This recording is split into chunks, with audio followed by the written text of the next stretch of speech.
केवळ नकार न देता आल्यामुळे माझ्या जवळची एक व्यक्ती कोर्टाच्या सतत फेऱ्या मारतीये. योग्य वेळी नाही म्हटला नाही म्हणून माझ्या एका मित्राचा मित्र चक्क चुकीच्या व्यक्तीशी लग्न करून आला आणि आयुष्यभर पश्चाताप करत राहिला. मला स्वतःला नाही न म्हणता आल्यामुळं उधार दिलेले पैसे वसूल करताना खूप त्रास झाला. काही बुडाले. धंद्यात सुद्धा राहिलेले पैसे वसूल करताना मला 7 वर्ष गेली. इतकी वर्ष वाटत राहिलं की नकार देता येतच नाही आणि म्हणून आपला प्रॉब्लेम आहे. नाही म्हणता येत नाही आपल्याला. पण नाही म्हणता येऊ शकतं हे मी शिकलो. योग्य पद्धत असते. काय पद्धतीने नाही म्हणू शकतो त्यासाठी हा व्हिडिओ प्लीज बघा शेवटपर्यंत.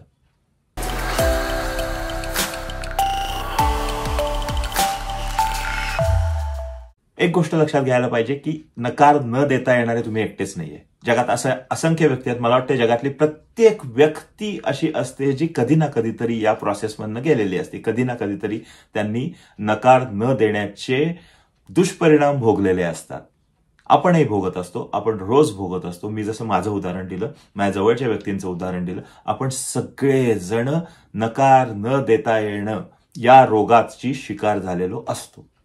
That's okay. होतात अशा गोष्टी. प्रत्येक जण आपण असेच असतो कारण आतून आपण चांगले असतो कुठेतरी.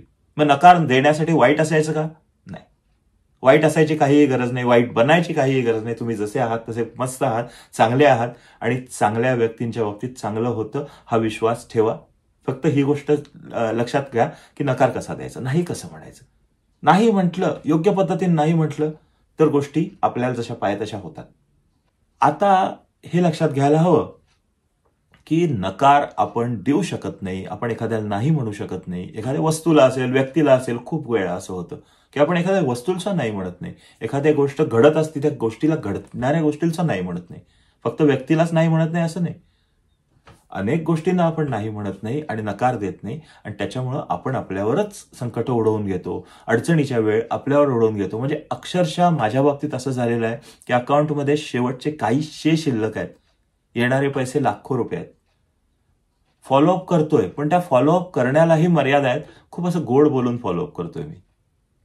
खूप असं संकोचानं फॉलोअप करतोय. म्हणजे माझेच पैसे मागण्यासाठी मला अक्षरशः भिकाऱ्यासारखं वाटतंय की अरे आपलेच पैसे यायचेत आणि आपण भिकाऱ्यासारखं मागतोय. आपले पैसे तरीही येत नाहीत आणि आपण मात्र दारिद्र्यात आहे. आपण मात्र एखादी गोष्ट, बारीकशी गोष्ट करतानाही 10 वेळा विचार करावा लागतोय आपल्याला, एवढा बिझनेस करून सुद्धा. खूप विचार केल्यानंतर लक्षात आलं काही गोष्टींना लाईन ड्रॉ करून घ्यायला पाहिजे. मग हे लक्षात आलं मुळात ही सवय लागतेय का? आपल्याला ही का सवय कुठनं लागली असेल नेमकी की नकार आपल्याला देता येत नाही, आपल्याला नाही म्हणता येत नाही. हे नेमकं आलं कुठून? कारण काहीतरी कारण असेल ना. एक आपण म्हणून स्वभाव असतो की माणसाचा स्वभाव असतो, भिडस्त स्वभाव म्हणतात त्याला, की भिडस्त स्वभावाला ती भीड असते. कशाला नाही म्हणायचं, ती भीड असते. तो भिडस्त स्वभाव तर आहे माझा पहिल्यापासून. बऱ्याच जणांचा असतो आपल्यापैकी. माझ्याच पाहण्यात मला वाटते 100 पैकी 90 लोकांचा तसा स्वभाव असतो. संकोची स्वभाव असतो. 10% लोक असतात जे बिनधास्त असतात, तोंडावर नाही म्हणून टाकतात. कमी असतात ते लोक. बरं, त्यातही प्रकार आहेत नाही म्हणणाऱ्यांचे. त्यामुळे त्या प्रत्येकाचाच फायदा होतो असंही नाहीये. ही नकार लागण्याची, नकार न देण्याची सवय किंवा नकार न देण्याची वृत्ती डेव्हलप कशी होते? तर सगळ्यात महत्वाचं त्यातलं कारण असतं भीती असते. आपल्याला भीती वाटत असते. या भीतीतून ही प्रवृत्ती निर्माण होते. कसली भीती वाटत असते? तर आपल्याला भीती वाटत असते की आपण एखाद्याला नकार दिला तो काय विचार करेल आपल्याबद्दल, आपली इमेज काय होईल त्याच्या मनामध्ये, आपण असं नकार कसं देणार माणसाला. आपण विचार करत राहतो की आपण हे जर केलं, आपण या गोष्टीला नाही म्हटलो तर ही व्यक्ती असं म्हणेल की हा उद्धट आहे, हा उर्मट आहे, ह्याला माज आहे, खूप मस्ती आहे, ह्याच्यात काय अर्थ नाहीये, हा माणूसच नाहीये. असं खूप काय काय तो माझ्याविषयी विचार करेल, माझ्याविषयी एक मत बनवेल, माझी समाजात बदनामी करेल, असं खूप करेल, होईल तर जर या असा विचार करत करत ती भीती आपण घेतो. मग त्यापेक्षा आपण याला हो म्हणून टाकूया, काय एवढीशीच गोष्ट करायची. अरे आपल्याला, आपण काहीतरी काम करतोय आणि कोणीतरी कुठेतरी बोलवायला आलं, आपण ते काम सोडून जातो. पण तरी आपण हा विचार केलेला असतो की नाही रे बाबा, जाऊया आपण त्याच्याबरोबर. दुसरी गोष्ट, आपण जे घाबरतो, अजून एक गोष्टीला घाबरतो, ती गोष्ट म्हणजे असते आपण मागं पडू याची भीती. फोमो म्हणतात ना त्याला, फिअर ऑफ मिसिंग आउट, की आपण हे नाही केलं तर मागं पडू. आपण आज सोशल मीडियावर नसलो, लोक काय म्हणतील. आपल्याला सोशल मीडियावर राहावं लागेल. व्हॉट्सअपवर कुणाचा तरी मेसेज आला तर आपण उत्तर द्यावं लागेल. व्हॉट्सअपवर ग्रुपमध्ये काय चाललंय आपल्याला बघावं लागेल, नाही तर ग्रुपमध्ये म्हणतील ह्या तुला एवढंही काय माहित नाही. स्टेटसवर कुणाच्या काय आहे याची आपल्याला माहिती घ्यावी लागेल. म्हणजेच आपल्याला त्या सगळ्यासाठी वेळ द्यावा लागेल. तिथं नकार नाही देत आहे आपण ना, तिथं आपण ते ऍक्सेप्ट करतोय. हा, हे करावं लागेल ना, हे नाहीतर हे होईल, हे नाही केलं तर हे होईल. त्या भीतीनं, फोमोच्या भीतीनं आपण हे करून टाकतो. म्हणजे बाय डेफिनेशन फोमोच आहे हा की फिअर ऑफ मिसिंग आउट. आपण हे नाही केलं तर आपण यातनं बाहेर पडू. सगळे जग ॲनिमल सिनेमा बघतंय, मलाही बघायला लागेल. ॲनिमल सिनेमा चांगला आहे, वाईट आहे, मला बघायचा आहे, नाही बघायचं आहे, नाही. जग बघतंय ॲनिमल सिनेमा, मला बघायला लागेल. त्याच्यानंतर झुंडीची जी मानसिकता असते, मेंढरांची मानसिकता. मेंढर काय करतात की जे पहिलं मेंढरू असतं त्याला फक्त गाईड करावं लागतं, हे बाकी सगळी त्याच्या मागणं जातात. सगळं जग इंजिनिअरिंगकडे जाते, मग मीही इंजिनिअरिंगकडे जाऊ दे. सगळं जग सीए होते, मीही सीए होतो. त्यात हा विचारच नसतो. हा विचार काय येतो, ती भीती वाटते. अरे बापरे, एवढे सगळेजण बरोबर काहीतरी करतायत, एवढे सगळेजण करतायत, म्हणजे ते बरोबर असेल, मग मी एकटाच चुकीचं करतोय का काय, ती भीती असते. मग हे सगळे यशस्वी होतील, मी नाही होणार. या सगळ्यांचं चुकलं तर आपलं पण चुकेल, काय फरक पडतो. परत त्या भीतीतूनच आपण हे केलेलं असतं. आपल्याला भीती वाटायला लागते की आपला निर्णय चुकेल. एखादी ऑपॉर्च्युनिटी आपण आता घेतली नाही तर आपला निर्णय चुकेल, या भीतीतून आपण ती ऑपॉर्च्युनिटी घेतो. म्हणजे कोणीतरी काहीतरी सांगत असतं, ते ऐकतो. आपल्या मनाला पटतं का नाही हा विषय नसतो. कोणीतरी सांगतंय की पुण्याच्या आसपास 30 किलोमीटरमध्ये जागा घे, आत्ता घेतलीच जागा तर भाव खूप वाढतील. आपण दिसत असतं आपल्याला की तिथं डेव्हलपमेंट होणार नाहीये, तिथं काही होणार नाही, कारण तिथल्या जमिनीत काही पिकत नाही, काही नाही, अजून कारण असतील. त्यानंतर आपण म्हणतो की नाही, तरी पण हे सांगतायत म्हणजे बरोबर आहे, आपण घ्यायला पाहिजे. उद्या समजा त्याच्यात जमिनीचे भाव खूप वाढले आणि आपल्याला काहीच नाही मिळालं तर. एखादी गोष्ट होणार किंवा होणार नाही या भीतीतून आपण ते करतो.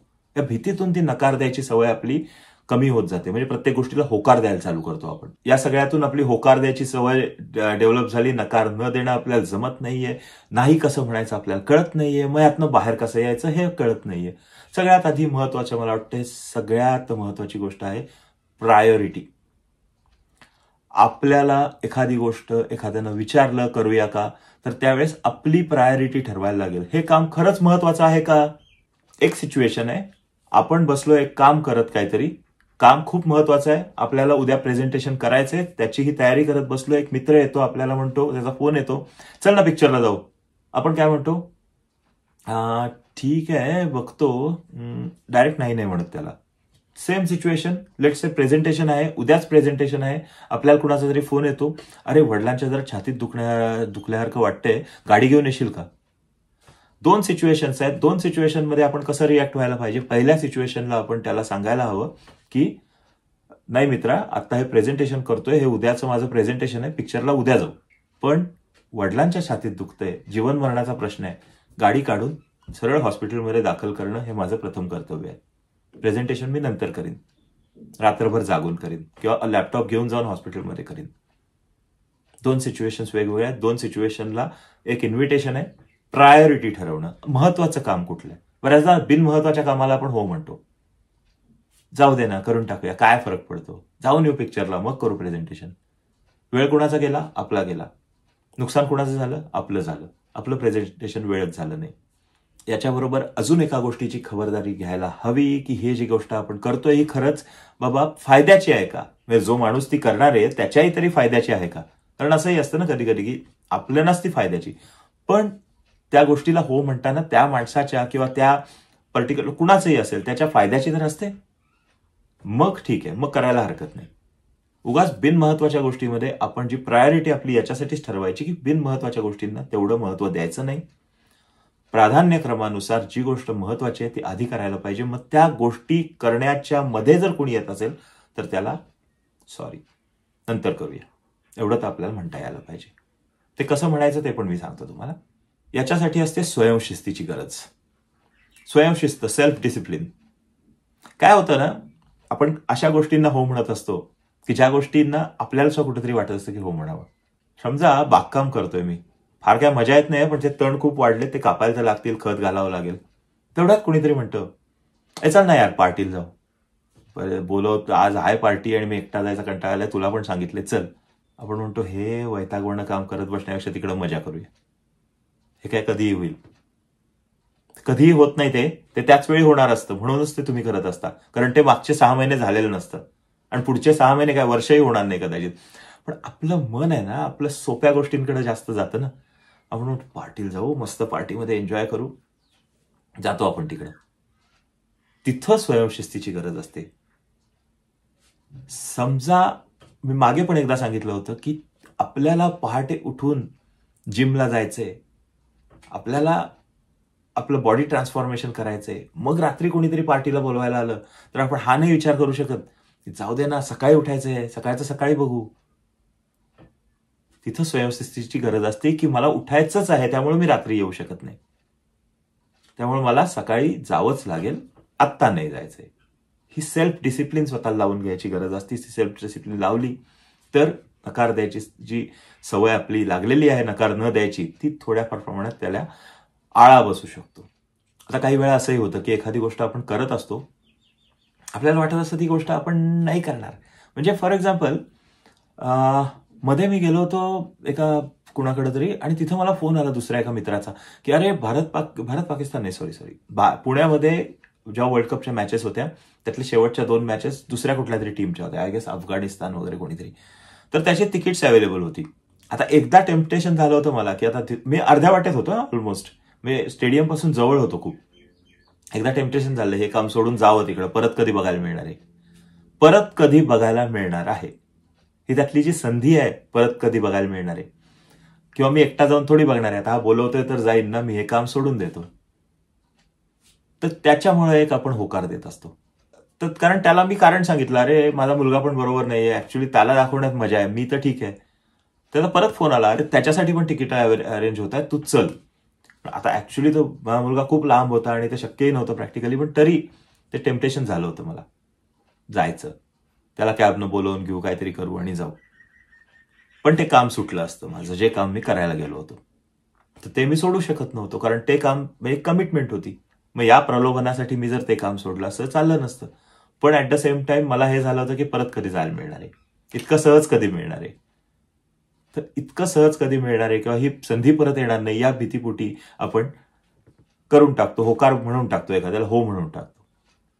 यातनं झालं असं की तो जो जाणारा होता तो पण गेला नाही बिचारा. तर एनिवे काय होतं, आपण एखाद्याला होकार देतो ना तेव्हा आपल्याकडे असलेल्या वेळेची कदर करत नाही आपण. 24 तासाचा रिचार्ज पॅक मिळतो रात्री 12 वाजता आपल्याला, तो रात्री दुसऱ्या दिवशी 12 पर्यंत पुरवायचा असतो. त्यातले 6, 7, 8 तास तर झोपेत जात असतात. जेवण खाण इतर आवश्यक गोष्टीत 2-3 तास जातात. ट्रॅव्हलिंग टाइम असतो, प्रत्यक्षात 6-7 तास मिळतात आपल्याला, 8 तास मिळतात, 10 तास मिळतात. या 10 तासात 12 तासात आपल्याला नावडीच्या कामासाठी आपण होकार देत असतो आणि त्यातले 2 तास वाया घालवत असतो. तर मग आपल्या वेळेची आपल्याला कदर कुठे आहे? आपल्याला आपल्या वेळेची कदर करायला पाहिजे, आपल्याला आपल्या वेळेची किंमत ठरवायला पाहिजे, आणि मग ती किंमत करण्यासाठी आपल्याला गरज पडली तर नकार द्यायला पाहिजे. तर नकार देणं ही कला आहे आणि ती कला शिकून घ्यायला पाहिजे आपल्याला. काही वेळा अशा सिच्युएशन्स येतात जिथं आपल्याला होकार द्यावाच लागतो, अनअवॉइडेबल असतात. मित्राच्या वडिलांच्या छातीत दुखतंय तर मला गाडी घेऊन जायलाच पाहिजे, त्याला पर्याय नाही. पण काही वेळा अशा सिच्युएशन्स असतात की ज्या सिच्युएशनमध्ये पर्याय असतात. फॉर एक्झाम्पल, मॅचला जायचंय ना, तिकीट आहेत ना, ठीक आहे, काम कर, मला नको विचारू, त्या अमुक अमुक मित्राला फोन करतो मी आणि मी विचारतो तो आहे का अवेलेबल, तो असेल तर त्याबरोबर जा. त्याचं काम होऊन जातं, माझं काम होऊन जातं, बरोबर आहे ना. तर पर्याय पण असतात आणि ते पर्याय आपण बऱ्याचदा शोधत नाही, आपण हो म्हणून टाकतो. मी जे जवळच्या व्यक्तीचं उदाहरण दिलं, त्यांना कोर्टात फेऱ्या मारायला लागतात, ते अशा एका सहीत अडकलेत बिचारे. त्या सहीत अडकल्यामुळे त्यांना करायला लागतं. तेव्हा ते नकार देऊ शकले नाहीत. तेव्हा त्या व्यक्तींनी त्यांना असं काही सांगितलं, ते पिक्चर उभं केलं, नुसती सही तर द्यायची आहे साहेब, तुम्हाला बाकी काही करायचं नाहीये. ते बिचारे अडकले त्या सगळ्या याच्यामध्ये, कारण भिडस्त स्वभाव, ते नाही म्हणू शकले नाही, त्यांनी पर्याय नाही शोधला. त्यांनी असं केलं असतं, हा मग एक काम करूया, माझ्याऐवजी तुम्ही यांना घ्या, कारण यांना तो वेळ देता येईल त्या कामासाठीचा, मला तो वेळ नाही देता येणार. त्यामुळं ते करू शकले असते, पण त्यांनी ते केलं नाही, अडकले बिचारे. आता आपल्याला जी ही भीती असते, त्या भीतीवर विजय मिळवता येईल का हा विचार करायला पाहिजे. याचे पर्याय काय काय. सोशल मीडियाचं व्यसन लागलंय आपल्याला, रील्स बघत जातो आपण सतत. ह्याला पर्याय काय आहे? मग मी वाचू शकतो का, रीडिंग करू शकतो का, रीडिंगनी वेळ जाईल का माझा, का मी तेवढ्या वेळात व्यायाम सुरू करतो, म्हणजे मला व्यायाम सुरू केला की ऑटोमॅटिकली मला समोर मोबाईल घेऊन व्यायाम करू शकत नाही, मग मी ते करू शकतो का. पर्याय काय काय आहेत. मुलांबरोबर खेळू शकतो का. समजा मी मुलाबरोबर बॅडमिंटन खेळलो, तेव्हा नाही बघायचंय मला अर्धा तास 1 तास, काही बघायचं नाहीये. पर्याय शोधून काढायला लागतील. कारण व्यसनाला, सोशल मीडियाच्या व्यसनाला हो म्हणणं हा सुद्धा एक नकार न देण्याच्या सवयीचाच भाग आहे. एखाद्या प्रलोभनाला बळी पडणं तो आपण वीक असण्याचं लक्षण आहे. त्या वीक असण्यापासून बाहेर येण्यासाठी, त्या भीती घालवण्यासाठी आपल्याला पर्याय शोधून काढावे लागतील, महत्वाचे कामं शोधून काढावी लागतील. ती करून आपल्याला हे द्यावं लागेल. सेम एखाद्या व्यक्तीला जेव्हा आपण नाही म्हणतो तेव्हा नाही म्हणताना योग्य वाणी, योग्य शब्द आणि योग्य वेळ या 3 गोष्टी खूप महत्वाच्या असतात. मला एखाद्याला नाही म्हणायचंय तर असं त्याला आपण विचारू शकतो का, अरे हे तू म्हणतोयस बरोबर आहे, पण हे मी नाही केलं तर चालेल का? काय आहे माहितीये का, मला हे नाही करता येणार, मला दिसत नाही हे मी करू शकतो. ही पद्धत आहे बोलण्याची. मी जेव्हा सुरू केला होता ना बिझनेस, तेव्हा असं तर एक ती फिअर होती ना की आपण स्वस्तात यायची कामं, की लेट्स से तेव्हा 1 लाख रुपयाला फिल्म असेल तर 50,000 करणं. आपल्याकडे विचार करायचो आपण, हा ठीक आहे, हे सगळं मीच करणार आहे, यातनं थोडेसे मिळतील आपल्याला, पण काय आहे, हे नाही केलं तर दुसरा कोणीतरी करेल, करून टाकूया. हळूहळू हळूहळू हळू तो स्टॅम्प बसत जातो आपल्यावर की हा स्वस्तात काम करतो. त्याच्यामुळं ही सवय प्रयत्नपूर्वक मला घालवावी लागली की नाही, माझ्या या टर्म्स आहे, या टर्म्समध्येच बसत असले तर मी काम करीन. नाही तर कसं होतं की मला हे परवडत नाही काम करणं. करण्यासाठी मी करीन तुमच्यासाठी काम, पण मी त्यात तेवढे रिसोर्सेस चांगले लावू शकणार नाही. आणि चांगले रिसोर्सेस नाही लावले तर ते काम तुम्हाला चांगलं वाटणार नाही, मी 4 ठिकाणी दाखवू शकणार नाही. आणि एवढं सगळं करून व्यवसायाचं एक बेसिक गणित असतं की नफा मिळवणे. तर मला 5% पण नफा नसतील मिळणार, तर मी कसं करू सांगा? आपण कधी कधी ना काही हुशार भाजीवाले, फळवाले असतात, आपण बार्गेन करतो, पण ते इतकी मस्त कारणं देतात की पहिलं कारण तर खरेदीच तेवढी आहे, तिथपासून सुरू होतं. मग ते क्वालिटीवर येतात, मग ते आपला इगो पण हर्ट करून बघतात की सर काय एवढं तर आहे, हे परवडत नाही का, अशा टाईपचं पण करतात. खूप छान करतात, ते शिकण्यासारखं असतं. एक मी पाहिलंय, जेव्हा आवड असते ना तेव्हा सवड निघते. म्हणजे आपल्याला आवडीची गोष्ट करायला आपण भरपूर वेळ काढतो. आवडीची गोष्ट जर करत असलो आपण तर आपण नकार देऊ शकतो. तर नकार देऊन आवडीची गोष्ट आपण करूया का हे पाहू शकतो. तर हे सगळ्याचं सार हे आहे की नकार देण्यासाठी जी भीती असते आपली, त्या भीतीवर विजय मिळवावा लागेल. त्याच्यानंतर नकार देण्यासाठी आपल्याला पर्यायी व्यवस्था उभी करावी लागेल की हे नाही मी करणार असेल तर मग काय, तुला काय पर्याय, तो पर्याय त्यालाच द्यायचा. नकार देण्यासाठी आपल्याला प्रायोरिटीज ठरवाव्या लागतील की या प्रायोरिटीज आहेत माझ्या, आणि याच्यामध्ये जर काय येत असेल जे फालतूचं आहे, जे बिनमहत्वाचं आहे, जे कुणाच्याही फायद्याचं नाही, तर त्याला आपल्याला नकार द्यायला पाहिजे. नकार देण्यासाठी आपल्याला त्या व्यक्तीचं महत्वही आपल्या आयुष्यातलं समजून घ्यायला पाहिजे. काही वेळा असं होतं की आपल्या आयुष्यातली खूप महत्वाची व्यक्ती असते, त्या व्यक्तीसाठीचं कुठलं तरी काम असतं, मुलांचं गॅदरिंग, मुलांच्या गॅदरिंगला आपण हजर राहायलाच पाहिजे. मग त्यासाठी दुसरं कुठलं काम असेल तर त्याला पोलाइटली नाही म्हणायला पाहिजे. मी ही चूक आयुष्यात केली आहे. माझ्या मुलाची क्रिकेटची मॅच होती, पहिली मॅच होती, आणि नेमकं त्या दिवशी मला एका पॉलिटिशियनला भेटायला जायचं गरजेचं होतं, आणि ते मी अवॉइड करू शकत नव्हतो. I miss that match. आजपर्यंत मला ती खंत आहे. त्यानं त्या मॅचमध्ये खूप चांगला परफॉर्म केला. तोही 10 वेळा बोलून दाखवतो की तू माझ्या मॅचला आला नाहीस. त्या पॉलिटिशियनचंही काम माझं झालं नाही. जर झालं असतं जरी तरी काय ती खंत आयुष्यभर मला राहिली असती. मी नकार काय नाही देऊ शकलो. तर नकार देण्याची कला शिकून घ्यायला पाहिजे. योग्य शब्द, योग्य वाणी, योग्य वेळ, योग्य पद्धत, पोलाइटली सांगायचं, सांगताना पर्याय देऊन सांगायचं, आणि कारणं अशाच पद्धतीनं द्यायची की जी कारणं समोरच्याला पटू शकतात, आणि आपल्याला भीती वाटते हे समोरच्याला अजिबात कुठंही जाणवू द्यायचं नाही. आपण आपल्याला नकार देण्याविषयी ठाम असलो तर आपण नकार देऊ शकतो.